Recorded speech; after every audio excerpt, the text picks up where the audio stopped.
کتنا مرتبہ ہے. قریش کے علاوہ مسلمانوں میں انصار تھے، چلیں باقی قبائل تو بعد میں مسلمان ہوئے، لیکن انصار کا دین اسلام میں بہت بڑا رول ہے. بنو ثقیف ہیں، بنو اسد ہیں، اور دیگر بہت سے قبائل ہیں جو کہ مکہ اور مدینہ اور حجاز میں بھی آباد ہیں اور ارد گرد میں بھی قریب قریب ہیں. کوفہ بھرا ہوا ہے جانصاران حضرت علی کے پیروکاروں سے، اور بڑے بڑے لوگ ہیں، علماء ہیں، ان میں زاہدین ہیں، متقی ہیں، پرہیزگار ہیں. کیا وجہ ہے کہ کسی ایک کا بھی رشتہ نہیں ملتا ہمیں کہ آل رسول کے ساتھ نبی علیہ الصلوۃ والسلام کے گھرانے میں حسنین کی اولاد میں کسی ایک بھی کوئی رشتہ ہوا ہو، کسی ایک بھی امامزادے نے اپنی بیٹی کو غیر قریش میں دیا ہو، قریش کے باہر کسی بندے کو دیا ہو. کوئی ایک بھی مثال ہمیں تاریخ میں کیوں نہیں ملتی؟ تو یہ اگر نہیں ملتی تو پھر یہ سوچنے کا جو ہے وہ مرحلہ ہے کہ کیوں کر ان ہستیوں نے اس پیٹرن کو فالو کیا اور اپنی تمام تر بچیوں کو زیادہ سے زیادہ بہت درجہ بہت کم آپ کو ملیں گی قریش کے اندر ہی دیا. اس کی بھی چند مثالیں ہی ہیں، زیادہ نہیں ہیں، اور زیادہ تر آپس میں ہی کرتے رہے، اور پھر آپس سے نکلے بھی تو قریش کے دائرے سے نہیں باہر نکلے حسنین کی اولاد. تو جب وہ نہیں نکلے تو ہم کیوں نکلیں؟ ہم بھی انہی کے عمل پہ اپنا عمل رکھیں گے، اور اگر وہ نکلے ہیں کبھی تو ہم بالکل ہمیں کوئی اس میں اعتراض نہیں ہوگا. اگر انہوں نے ان سے کوئی ایک فعل ثابت ہے، امام جعفر صادق سے ثابت ہے، امام موسیٰ کاظم سے ثابت ہے، امام علی رضا سے ثابت ہے، امام جواد سے ثابت ہے، امام علی نقی سے ثابت ہے، امام حسن عسکری سے ثابت ہے، یا پھر کہہ لیجیے کہ امام باقر سے ثابت ہے، امام زین العابدین سے ثابت ہے، حضرت حسن مصنع سے ثابت ہے، زید بن زین العابدین سے ثابت ہے، حسین الاصغر بن امام زین العابدین سے ثابت ہے، علی الاصغر بن امام زین العابدین سے ثابت ہے، حسن بن حسن سے ثابت ہے، زید بن حسن سے ثابت ہے، یا ان کی اولادہ میں سے کسی سے ثابت ہے، ابراہیم طباطبا سے ثابت ہے، قاسم الرسی سے ثابت ہے، کسی سے بھی ثابت ہے. تو آپ ہمیں بتا دیں کہ کسی نے بھی اپنی بچی کا رشتہ، اپنی بہن کا رشتہ قریش سے باہر دیا ہو تو ہم آپ کی بات کے قائل ہو جائیں گے. قریش کی مثالیں ہمیں نہ دیں، کیونکہ قریش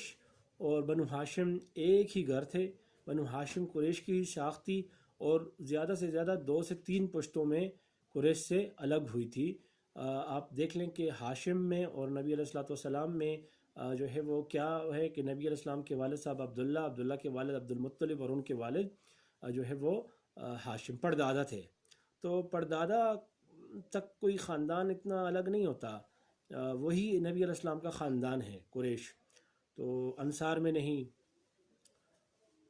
کسی اور قبیلے میں نہیں. تو آج کے یہ لوگ جو مدعی ہو گئے ہیں، تو یہ کیا ان انصار اور کیا کہہ لیجئے کہ ان بڑے بڑے بزرگ ہستیوں سے بھی زیادہ یہ لوگ معتبر ہیں؟ تو مجھے تو سمجھ نہیں آتی. تو اس کو اس انداز سے دیکھنے کی ضرورت ہے کہ سادات کا یہ رویہ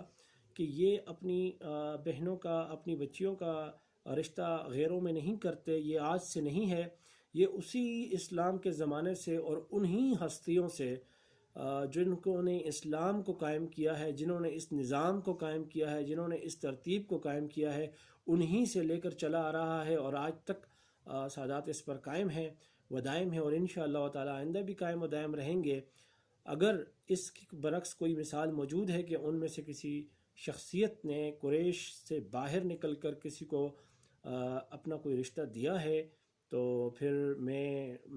جو ہے وہ ہم حاضر ہیں، ہمارے سامنے وہ مثال لے آئی جائے تو ہم بھی مان لیں گے انشاءاللہ تعالی. لیکن اگر ایسی کوئی مثال موجود نہیں ہے تو برائے مہربانی اپنے کام سے کام رکھیں. یہ آپ کا موضوع نہیں ہے، یہ موضوع صرف سادات کا ہے،